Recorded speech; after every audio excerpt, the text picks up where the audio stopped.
আজকে আমরা এসএসসি সিলেবাসে একটা গুরুত্বপূর্ণ কবিতা পড়তে চলেছি, ইউলিসিস। ইউলিসিস লর্ড অ্যালফ্রেড টেনিসনের লেখা একটা বিখ্যাত কবিতা। এই কবিতাটি 1842 সালে প্রকাশিত হয় এবং কবিতাটা 1833 সালে হেলানের মৃত্যুর পরে এই কবিতাটা লেখা হয়েছিল। তো এই কবিতাটার একটা আমরা প্রবেশ করার আগে তার কিছু প্রেক্ষাপট আছে, সেগুলো জানা খুবই প্রয়োজন। তো এই কবিতায় যে ইউলিসিস যে ক্যারেক্টারটা, তার সম্বন্ধে একটু আমাদের জানতে হবে। এবং আর একটা কথা বলে রাখি, এই কবিতাটা লেখা হয়েছিল দান্তের ইনফার্নোকে বেস করে। দান্তে 1833 সালে ইনফার্নো বলে তার একটা গ্রন্থ আছে, ক্যান্টো 26, সেইখানে ইউলিসিস ক্যারেক্টার আছে এবং ইউলিসিস সেখানে তার পুত্র টেলিমিকাস সম্বন্ধে কিছু বলছে। তিনি বলছেন যে তার যে রাজদণ্ড সেটা তিনি টেলিমিকাসকে দিয়ে তিনি অ্যাডভেঞ্চারে বেরিয়ে যাবেন। তিনি একটা জায়গায় বসে রাজত্ব করার মতো মানসিকতা তার নেই, সেই কাজটা তার পুত্র টেলিমিকাস করবে। আর তিনি কি ভালোবাসেন? তিনি অ্যাডভেঞ্চার ভালোবাসেন। এই জন্য ইউলিসিস প্রথম 10 বছর জীবনের ট্রয়জান ওয়ারে অতিবাহিত করেন এবং ট্রয়জান ওয়ারে তিনি একটা গুরুত্বপূর্ণ ভূমিকা পালন করেছিলেন। পরের 10 বছর তিনি আর একটা যুদ্ধে জড়িয়ে পড়েন। এইভাবে জীবনের 20টা বছর তিনি কিন্তু যুদ্ধে অতিক্রান্ত করে দেন এবং তারপরে তিনি তার এই যে লং সাফারিং 20টা বছর তার জন্য অপেক্ষায় থাকে তার ওয়াইফের নাম পেনলক। তারপরে তার কাছে তিনি ফিরে আসেন। তো এই হচ্ছে প্রেক্ষাপট কবিতাটা লেখার। এবার আমরা মূল কবিতায় যাব। যেহেতু কবিতাটা অনেক বড়, আমরা 3টে পার্টে কবিতাটা আলোচনা করব। তোমরা চ্যানেল সাবস্ক্রাইব করে রাখবে, তাহলে পরপর যখন ভিডিও আপলোড হবে পেয়ে যাবে। তো দেখো প্রথম লাইনটায় কি বলছি, ইট little profits that an idle king by the steel hearth among this barren crop. It little profits মানে not profitable. That an idle king by the steel hearth. Steel hearth means silent home. Among these barren cracks মানে, তার আগে বলে দিই আমরা, এখানে দেখো age wife বলা আছে, matched with an aged wife. তাহলে আরেকবার পড়ছি প্রথম থেকে, ইট লিটল প্রফিটস মানে not profitable, that an idle king by the still hearth মানে still silent home, this barren crags matched with an aged wife মানে Ulysses wife has become old. Penelope waited patiently during Ulysses' 20 years absence. এই যে কবিতাটা যে লেখা হচ্ছে সেটা তিনি 20 বছর পরে যখন ফিরে আসছেন, ফিরে আসার পরে কিন্তু লেখা। এই 20 বছরে কিন্তু তার যে ওয়াইফ পেনলপ, সে কিন্তু অনেক বৃদ্ধ হয়ে গেছে, কিন্তু তবু কিন্তু 20 বছর পরেও বাড়িতে এসে কিন্তু তিনি বাড়িতে থাকতে চাইছেন না। তিনি বলছেন এটা কোনো কাজের নয় যে একজন রাজা কি করবে, স্টিল হার্থ সাইলেন্ট হোম, বাড়িতে চুপচাপ বসে থাকবে। ব্যারেন ক্রাক্স মানে যে জায়গার কথা বলা হয়েছে সেখানে কিন্তু জায়গাটা ফসলের জন্য উপযুক্ত না, ব্যারেন। সেইখানে সেরকম একটা জায়গায় তার বৃদ্ধ ওয়াইফের সঙ্গে গল্প করবে, বসে থাকবে বাড়িতে, এটা কিন্তু কোনো প্রফিটের নয়। I mate and doll মানে measure and distribute unequal laws unto a savage race. দেখো unequal laws মানে laws are arbitrary, laws are unequally dispensed. এইখানে এই যে রাজত্ব, কোথাকার রাজত্ব? এটা ইথাকা।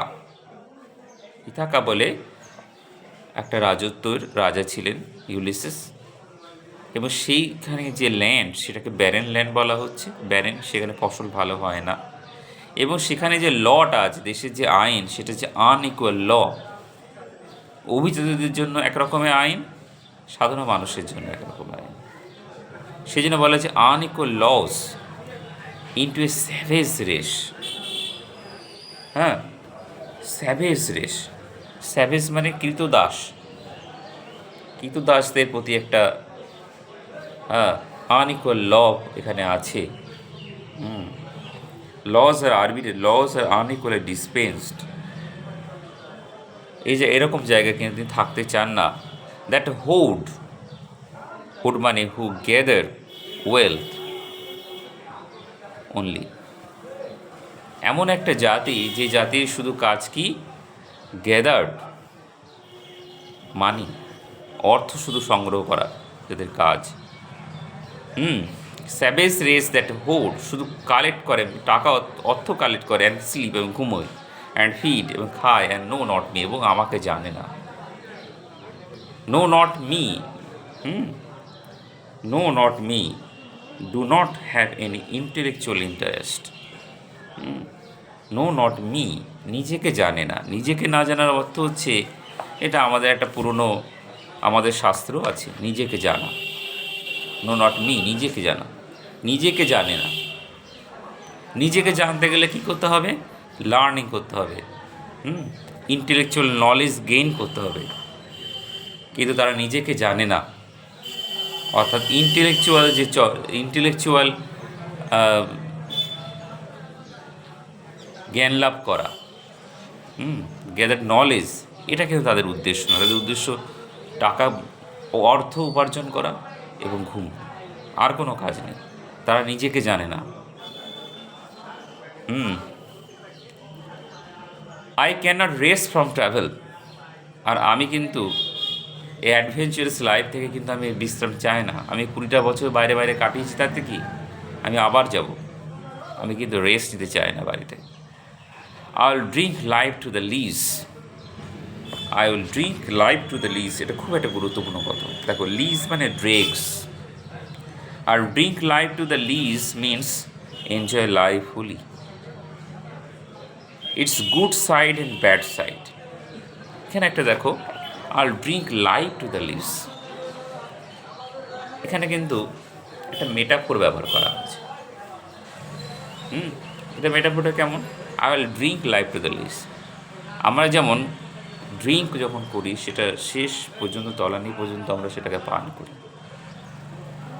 তো কবি সেরকমভাবে তার জীবনটাকেও পান করতে চাইছে। এখানে লাইফের সঙ্গে ড্রিঙ্কের তুলনা করা হয়েছে, ডিফারেন্ট জিনিসের মধ্যে একটা কম্প্যারিজন। তো এটা একটা মেটাফোর, মনে রাখবে, পরীক্ষার সময় এগুলো কিন্তু আসে খুব। আর drink life to the lees. All times have enjoyed greatly. জীবনে খুব আমি আনন্দ লাভ করেছি।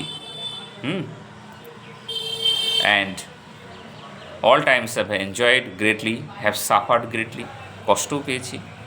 Both with those that love me, যারা আমাকে ভালোবাসে, অ্যান্ড অ্যালোন, এবং একা, on shore and when through scudding drifts the rainy Hyades. Scudding drifts, scudding drifts means, দেখো, স্কুটিং ড্রিপস হচ্ছে ড্রাইভিং রেইন ক্লাউডস। উড়ন্ত বৃষ্টির মেঘ, যখন বৃষ্টির সময় আসে, আকাশে মেঘ হয়, সেই মেঘগুলো কিন্তু থেমে থাকে না, বাতাসে ওড়ে। সেইটাকে বলা হয়েছে ড্রাইভিং রেইন, স্কুটিং ড্রিপস বলা হয়েছে। হাইডেস হচ্ছে এ group of 7 stars, so called because their rising and setting were believed to be attended with storm and rain. তাহলে আরেকবার লাইনটা পড়ি, দেখো, the scudding drifts, the rainy Hyades. Hyades এটা symbol. Hyades a group of 7 stars, 7টা তারার একটা group. এটাকে রেইনি হাইডেস কেন বলা হয়? কারণ the rising and setting were believe to be attend with storm and rain. যদি এই তারাটা ওঠে উদিত হয় তাহলে সেটাকে স্টর্ম ইন্ডিকেট করে, ঝড় আসবে। আর যদি এটা অস্ত্র যায় তাহলে সেটাকে রেইন সিম্বলাইজ করে। সেই জন্য বলা হয়েছে যে the scudding drifts, the rainy Hyades, vex the dim sea. এখানে ভেক্সড হচ্ছে trouble, vex the deep sea মানে toss the dark and sea with tempest. The scudding drifts, the rainy Hyades, এটা কি করে? সমুদ্রকে উত্তাল করে তোলে। আর সেটা কি করে? সেই উত্তাল যখন করবে সমুদ্রকে, যারা সমুদ্রে থাকবে তারা তার ডিফিকাল্টির মধ্যে পড়বে, তাই না?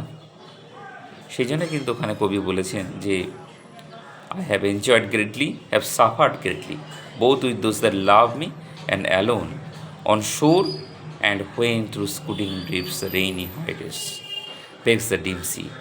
I am become a name. আমার নামটা একটা অর্থ হয়ে গেছে। ফর অলওয়েজ, এক্সপ্লেন করে দিই।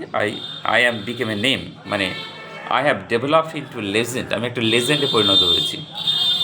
I have become a type and symbol of daring adventure and enterprise. আমার নামটা একটা সিম্বল, কিসের symbol? Daring adventures and enterprise. This is not boasting. Ulysses is not old and he cannot take pride in his achievements.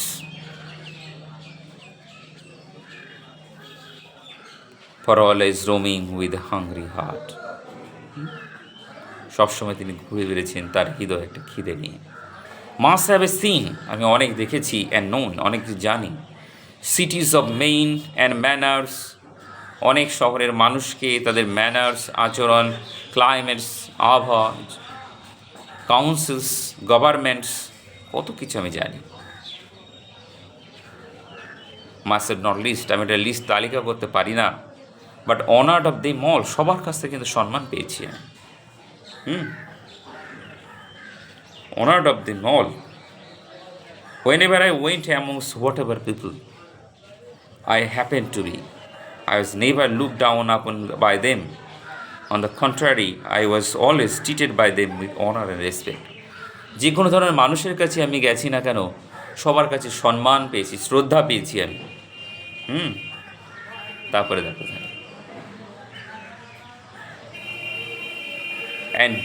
and drunk delight of battle with my peers, and drunk delight of battle with my peers. Drunk delight of battle means tested the joys of warfare, যুদ্ধের যে আনন্দ সেটা আমি উপভোগ করেছি।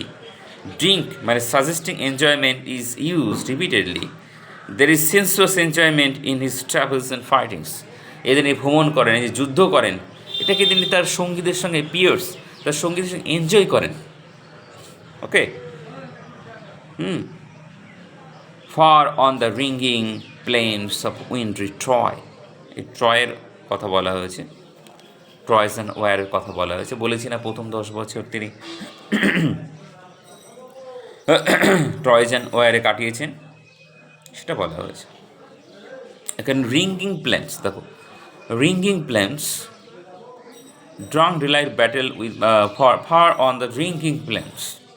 Ringing plains মানে fields resounding with the din and clash of warfare.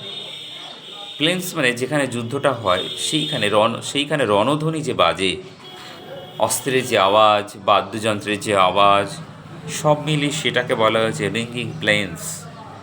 Windy মানে windswept, this is Homer's favourite and constant epithet for the plains of Troy. এটা একটা এপিথেট, হ্যাঁ দেখো এটা মনে রাখবে কিন্তু, এপিথেট, ট্রান্সফার এপিথেট। এই বলেছে না, দেখো delight of battle of peers far on the ringing plains of windy Troy. Windy Troy, Troy একটা ট্রয়ের যুদ্ধের কথা বলে, সেটাকে উইন্ড্রি বলা হয়েছে, উইন্ড্রি ট্রয়। এটা একটা ট্রান্সফার্ড এপিথেট। ট্রান্সফার্ড এপিথেট যখন আমরা কোনো ডিফারেন্ট জিনিসের সঙ্গে ইউজ করি, যেমন বিজি আইডল বলে একটা কথা আছে, ডিম ছিল বিজি আবার আইডল, দুটো ডিফারেন্ট জিনিসকে আমরা একসঙ্গে দেখাচ্ছি। উইন্ড্রি ট্রয়টাও সেরকম একটা। টয় তো উইন্ড্রি নয়, হ্যাঁ না, উঠতে পারে, কিন্তু এটাকে দেখানো হয়েছে। তো এটা transfer epithet. I am part of all that I have made, আমি যাদের সঙ্গে মিলিত হয়েছি তাদের জন্য একটা অংশ হয়ে গেছি, বিচ্ছিন্ন নয়, তাদেরই একজন কেউ আমি হয়ে গেছি।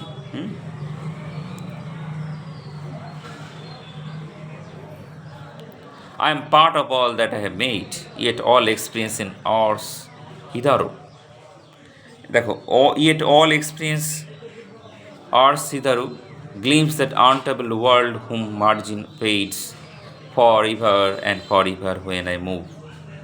তো এই তিনটে লাইন এক্সপ্লেন করে দিই। All my past experience is like the glittering hours of a rainbow. Rainbow, রামধনু, সেই রামধনু যে আর্স, তীরের মতো যে এটা দেখা যায়, তো অল মাই এক্সপিরিয়েন্সটা সেরকম। all my past experience is like the glittering hours of rainbow, through which there gleams the vision of a strange and beautiful world. আরেকবার পড়ে দিই লাইনটা, খুব important. Yet all experiences in ours hitherto gleams that untroubled world, whose margin fades forever and forever when I move. ভালো করে বুঝবে লাইনটা, খুব সুন্দর লাইন। হ্যাঁ, all my past experiences like the glittering hours of a rainbow, through which there gleams the vision of a strange and beautiful world. This world fascinates me, but this recedes as I approach it. There is this image of the horizon, which appears to be near, but which recedes as one approaches it. ভালো করে বুঝবে লাইনটা। কবির এই যে ট্রাভেলটা, এক্সপিরিয়েন্সটা তুলনা করা হয়েছে দিগন্তে সৃষ্টি হওয়া একটা রেইনবোর মতো। রেইনবোর যে রামধনু, ধনুকের মতো যে রামধনুটাকে ধনুকের মতো বাঁকা হয়, সেখানে 7টা রং থাকে, একটা উজ্জ্বল রং থাকে। তো কবি বলছেন যে আমার এক্সপিরিয়েন্সটা এরকম রামধনুর মতো উজ্জ্বল। যে যে রামধনুর মধ্য দিয়ে কবি কী দেখতে পান? কবি দেখতে পান আনট্রাভেলড ওয়ার্ল্ড, আরও বৃহৎ জগৎকে তিনি দেখতে পান। এবং যেমন রামধনু, যে দিগন্তে রামধনুটা ফুটে ওঠে, যখন আমরা দিগন্তের দিকে যতই আমরা এগিয়ে যাই, সেই রামধনু কিন্তু, সেই দিগন্ত কিন্তু আরও পিছিয়ে যায়। কবি বলছেন আমার এক্সপিরিয়েন্সটাও ঠিক তেমনি, সেই রামধনুর মতো উজ্জ্বল, যেখান যে উজ্জ্বলতা আমাকে কি দেখায়? আনট্রাভেলড ওয়ার্ল্ডকে দেখায়। এবং যতই তুমি সেই আনট্রাভেলড ওয়ার্ল্ডে একটার পর একটা যান, সেটার কিন্তু বিস্তৃতি আরও বেড়ে যায়। যতই তিনি এগোন, সেটার বিস্তৃতি আরও কিন্তু বেড়ে যায়। সেই জন্য বলা হচ্ছে, at all experience in hours hitherto gleams that untroubled world whose margin fades, যার মার্জিন আরও কিন্তু সরে যায়। ফরইভার when I move, আমি যখন এগোই সেটা কিন্তু আরও এগিয়ে যায়, আরও পিছিয়ে যায়। অর্থাৎ তার যে এই যে ভ্রমণ যে পিপাসা, সেটা কিন্তু এক জায়গায় থেমে থাকে না। আকাঙ্ক্ষা তার কিন্তু তৃপ্তি নেই যে আমি এই যে অ্যাডভেঞ্চার করেছি, এখানেই আমার সব শেষ, সেটা নয়। কিন্তু তার আকাঙ্ক্ষা কিন্তু শেষ নয়। এরপরে দেখো, এখানে untravelled world, the world of experience that still remains unvisited by me, the experience that are still in store for me. Experience কিন্তু কোনো শেষ হয় না। এক্সপিরিয়েন্স কিন্তু মানুষের এক্সপিরিয়েন্সটা যতই তুমি অর্জন করবে, আরও তোমার কিন্তু সেটার কিন্তু এক্সপিরিয়েন্স লাভ করার যে জিনিস, সেটা কিন্তু শেষ নয়। নলেজ যেমন তোমার সব কিছু একদিনে পড়ে ফেলতে পারে না, একদিনে জানতে পারে না, তাকে জানতে হয়।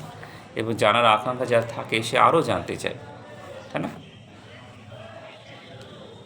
দেখো, হাউ ডাল ইট ইজ টু পজ, থেমে যাওয়াটা কত একটা বোকামি, টু মেক অ্যান এন্ড, এখানেই শেষ করে দেওয়াটা। To rust unvarnished, not to sign in use, as though to breathe a lie piled on life. To rust unvarnished, যেমন কোনো তরবারিতে যদি আমরা অনেক রেখে দিই, সেটা কি হয়? রাস্ট হয়ে যায়, মরচে পড়ে। আনবার্নিশড মানে সেটাকে যদি আমরা আমরা সেটাকে ঘষা মাজা না করি, তো রাস্ট ইন ডিসইউজ, অব্যবহারের ফলে সেটা মরচে পড়ে যায়। There is the image of steel getting rusted for non-use. এটা স্টিলের image. Steel shines when it is used. যখন আমরা ব্যবহার করি তখন স্টিলটা চকচক হয়। Similarly, life is bright when it is spent in useful activities. আমাদের জীবনটা একটা স্টিলের মতো, আমরা সেটাকে যত ইউজ করব, যত ব্যবহার করব, যত আমরা পরিশ্রম করব, ততই সেটা আরও উজ্জ্বল হয়ে উঠবে। আর যদি আমরা সেটাকে ব্যবহার না করি, আমরা যদি ঘরে বসে থাকি, আমরা ঘুমোই, হ্যাঁ, সময় কাটাই এইভাবে আনন্দ করে, তাহলে কিন্তু আমাদের জীবনও মূর্ছিত হয়ে যাবে। আমাদের জীবনটা একটা স্টিলের মতো, সেটা তুমি যত ইউজ করবে সেটা আরও চকচকে উঠবে। To rust unburnished, not to shine in use, as though breathe were life, life piled on life. এই লাইনটা দেখো, অ্যাজ দো, অ্যাজ দেখো, টু ব্রেথ ওয়ার লাইফ বলে দিই, to breathe were life means mere breathing is not life. Okay, হচ্ছে as through breathe were life, শুধুমাত্র নিঃশ্বাস নেওয়াটাই জীবন না, ঠিক আছে? To breathe were, to breathe, to as though to breathe were life, to breathe were life মানে to breathe were life মানে mere breathing is not life. শুধু নিঃশ্বাস নিচ্ছি আমরা, খাচ্ছি যাচ্ছি, এটা কিন্তু জীবন নয়। Okay, true life consist in persistent struggles, struggle করাটাই জীবন। Life piled on life means if many lives are added together, life piled on life were all too little. Life piled on life were all too little, and of one to me little remains. Okay, বলছেন যে আমাদের জীবনটা কিন্তু খুব ছোট। আমরা ভাবি যে আমরা যখন কোনো কাজ ফেলে রাখি, আজ করবো না কালকে করব, যে অনেক সময় পড়ে আছে, কিন্তু না, একটা জীবনের সঙ্গে আরও যদি আমরা 10টা জীবন জুড়ে দিই, তবু কিন্তু little were all too little, তবু কিন্তু জীবনটা খুব ক্ষুদ্র। And of one to me little remains, এবং কবি বলছেন আমার তো বয়স হয়ে গেছে, আমার জীবন আর খুব অল্প সময়ই বেঁচে আছে। But every hour is saved from that eternal silence.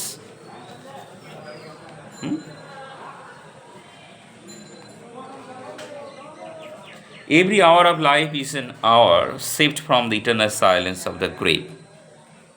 দেখো লাইনটা আরেকবার ভালো করে পড়ছি আমি। But every hour is saved from that eternal silence. But every hour is saved from that eternal silence. From that eternal silence. Eternal silence means the grave, মৃত্যুর কথা বলা হয়েছে। Every hour of life is an hour saved from the eternal silence of the grave, and thus is so much gain. ভালো করে বুঝবে। But every hour is saved from that eternal silence. Something more, a bringer of new things and vile it were, and this grace spirit yearning is a desire to follow knowledge like a sinking star beyond the outstretched bound of human thought. আবার পড়ছি আমি তাকে লাইনটা, বলছি যে but every hour is saved, আমাদেরকে প্রত্যেকটা ঘন্টা কিন্তু সেভ করতে হবে, কাজে লাগাতে হবে। কেননা ফ্রম দ্যাট ইটার্নাল সাইলেন্স থেকে, মৃত্যুর থেকে, মৃত্যু একদিন আসবেই। এবং আমাদেরকে প্রত্যেকটা সময় কিন্তু কাজে লাগাতে হবে মৃত্যুর কথা ভেবে। সেভ আমরা কী করব, সময়কে কী করে, প্রত্যেকটি জীবন থেকে আমরা সময়কে কী করে সেভ করতে পারি? সময় তো সেভ করা যায় না, সময়কে কাজে লাগাতে হবে, তবেই সময়টা সেভ হবে। ওকে, সেই জন্য বলা হয়েছে যে every hour is saved from eternal silence, every hour of life is an hour saved from the eternal silence of the grave, and thus is so much gain. তারপরে দেখো, ভাইল ইটওয়ার, VILE, ভাইল ইটওয়ার, আমার দেখো এই যে আমি এখানে, তোমরা একটু বইটা বের করে নেবে, টেক্সটটা সামনে রাখবে। আমি যখন এই যে অ্যানালিসিস করছি, টেক্সটটা সামনে রাখবে, খুব ভালো হবে। সবটা হয়তো আমি ভিডিওতে দেখো একটা জায়গায় কবিতাটা আছে, কিন্তু সবটা দেওয়া যায়নি। তোমরা বইটা সামনে রেখে পড়ো। তো এই এখানে দেখো, vile it were it moved, it would be base and rest, it would be base and rest. তো বলছে vile it were for some 3 suns to store and hold myself. হয়তো 3টে সূর্য আমার জন্য আছে, হ্যাঁ, মানে তিনটে সূর্য, মানে হয়তো 3 দিন আমি বাঁচতে পারি। তো vile it were for some 3 suns to store and hold myself, to store and hold myself, to encourage, economize my little strain, just as some rich miser may hoard and save his miserable store of wealth. হয়তো আমি 3 দিন বাঁচতে পারি। And this grey spirit earning and desire, কিন্তু this grey spirit, grey মানে ধূসর, চুলগুলো তার সাদা হয়ে গেছে, তার আত্মাটাকে গ্রে বলা হচ্ছে। সেই বৃদ্ধ আত্মাও কিন্তু ইয়ার্নিং ইন ডিজায়ার, তার মধ্যে এখনও কিন্তু অর্জন করার ইচ্ছা আছে, নতুন জায়গা। 3 দিন বাঁচবে, তবু তার মনের মধ্যে কিন্তু ইচ্ছা শেষ হয়ে যায়, আমি 3 দিন বিশ্রাম নেব।